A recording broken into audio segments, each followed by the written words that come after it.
Christian Horner didn't hold back when he described McLaren's MCL39 in Austria, and honestly, it sounded less like technical analysis and more like bewildered admiration mixed with a hint of panic. Red Bull, once the undisputed king of tyre management and race pace, now looks like a team fumbling in the dark with the RB21. And Horner's latest comments, they scream something deeper: leadership under pressure, upgrades falling flat, and a certain reigning world champion who might just be eyeing the exit door. The question is no longer, can Red Bull bounce back? It's, are they even ready to fight when it counts most? Because if not, they're staring down the barrel of a very painful fall from grace. Ever since McLaren flipped the script with their radical new approach, the paddock has been buzzing with one burning question: how on earth are they so gentle on their tyres? This was Red Bull's playground in 2022 and 2023. They practically wrote the book on tyre longevity, but now McLaren has not only borrowed that book,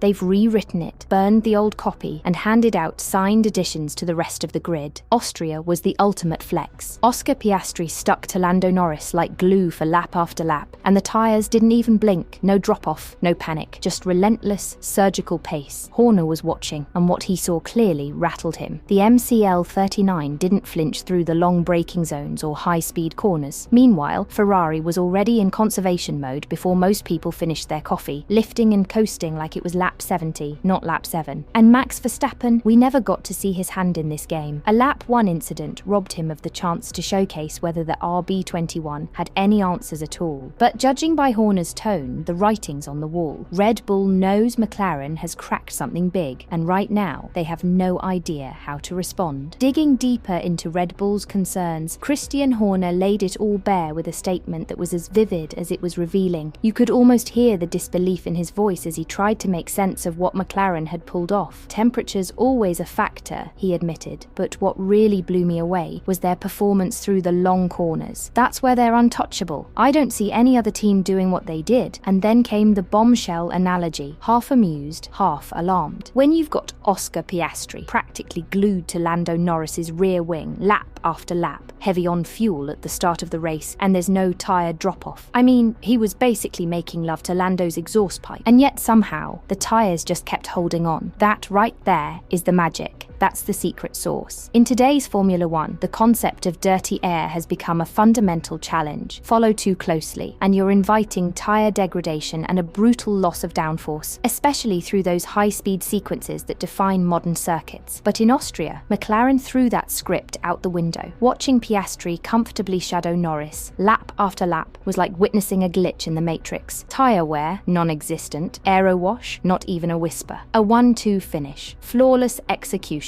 Clean racing. Unfortunately for Christian Horner, that statement hit like a sucker punch. The heat is intensifying, and Horner knows it. As McLaren surges, criticism is circling like vultures, targeting Red Bull's team principle and questioning the very foundation of his leadership. The RB21, loaded with updates and promises, behaves like a car caught in identity crisis. And behind the scenes, the loss of key personnel like Adrian Newey and Jonathan Wheatley is finally being felt in full. Red Bull's once fluid pipeline, ideas, simulations, upgrades, now looks like it's springing leaks at every corner. Sure, no single individual makes a team, but when that individual is Adrian Newey, arguably the most brilliant mind of the ground effect era, his absence cuts deeper than most will publicly admit. Horner and Marco have tiptoed around the subject, but you don't need to read between the lines anymore. In the last few months, even they've acknowledged Newey's monumental role in shaping Red Bull's modern success and building Verstappen's championship-winning machinery. Just one season ago, Red Bull was untouchable, locking out the top 2 spots in the Drivers' Championship and conceding a single Grand Prix victory all year, Singapore, courtesy of Carlos Sainz. But that chapter is closed, and now something darker is creeping into the storyline. The team is fractured. The internal politics that exploded earlier this year didn't just rattle a few cages. They shattered the very structure that carried Red Bull through its golden era. Jos Verstappen's cryptic warnings no longer sound bitter. They sound prophetic. And for Max, the fight for the 2025 title might already be slipping through his fingers. A 61-point gap is more than just a deficit. It's a mountain, especially when your car no longer sets the benchmark and and you're up against two McLaren drivers who are both fast, fearless, and armed with what might be the most balanced car on the grid. Last year, Max Verstappen had the perfect launch pad, a dominant car, an unbeatable rhythm, and a points buffer that carried him all the way to another championship crown. But 2025, it's a different beast entirely. And no one feels that shift more than Christian Horner, who now finds himself managing a ticking time bomb named Max Verstappen, whose patience, like Red Bull's grip on the title, is wearing thin. Horner tried to downplay the chaos brewing in Milton Keynes. When asked about the growing McLaren threat, he offered a carefully worded reality check. McLaren, you can see how they're racing each other. They've got a cushion to the rest of the field. For us, we'll just focus on one race at a time. Silverstone, then Spa, then Budapest. The buffer they have this season, it's significant. Looks very much like a two-horse race. So now we're left asking, what does this all mean for Red Bull? And more importantly, for Max? Here's the brutal truth. Without Verstappen's relentless consistency, Red Bull wouldn't be in a title fight. They'd be trailing in midfield mediocrity. Yuki Tsunoda, the team's second driver, has only managed 8 points. 8. Without Max, they'd be nowhere. That's not just embarrassing, that's alarming, and Max Verstappen knows it. After the crash in Austria, and with George Russell now just 9 points behind him in the standings, reports from top-tier F1 journalists suggest Max is seriously considering triggering his contract clause. And guess when? Right in the heart of the summer break. If that happens, the spotlight won't land on engineers or strategists. It'll shine squarely on Christian Horner. Horner has already been given a surprising amount of room to maneuver after the internal war tore through Red Bull's management earlier this year. But with that power comes a price. And if Verstappen jumps ship, many in the paddock believe the blame will land directly on the team principal's desk. But Max isn't playing games. Behind the scenes, he's already laid out a list of demands. At the top, a power reshuffle. Rumours suggest that if Horner's influence is reduced, or if he's replaced altogether, then Verstappen might consider staying with Red Bull beyond 2026. That's a big might. With Toto Wolff and George Russell confirming that talks with Verstappen are ongoing and may stretch into the summer break, pressure on Christian Horner has reached a boiling point. And suddenly, Jos Verstappen's once dismissed warnings don't sound like overreaction, they sound prophetic. The team is fractured and Max is clearly weighing his options. Helmut Marko tried to calm the storm, saying, "There's no reason the contract through 2028 won't be fulfilled," but even he admitted Verstappen has performance-based exit clauses. And after Austria, the writing is on the wall. If Max leaves, Horner will take the fall. Red Bull could look for a fresh start, and all signs point to Andreas Seidl as a serious contender to lead them into the 2026 regulations. Promoting from within, maybe. But with internal bridges burned during the Civil War, that path looks fragile at best. The truth, Red Bull is staring down a leadership crisis and the very real threat of losing its star driver. And if that happens, don't expect them to stay in the fight. Expect them to fade into the midfield. So, what do you think of Horner's comments on McLaren? And more importantly, is his time at Red Bull running out? Let us know in the comments. Until next time, goodbye for now.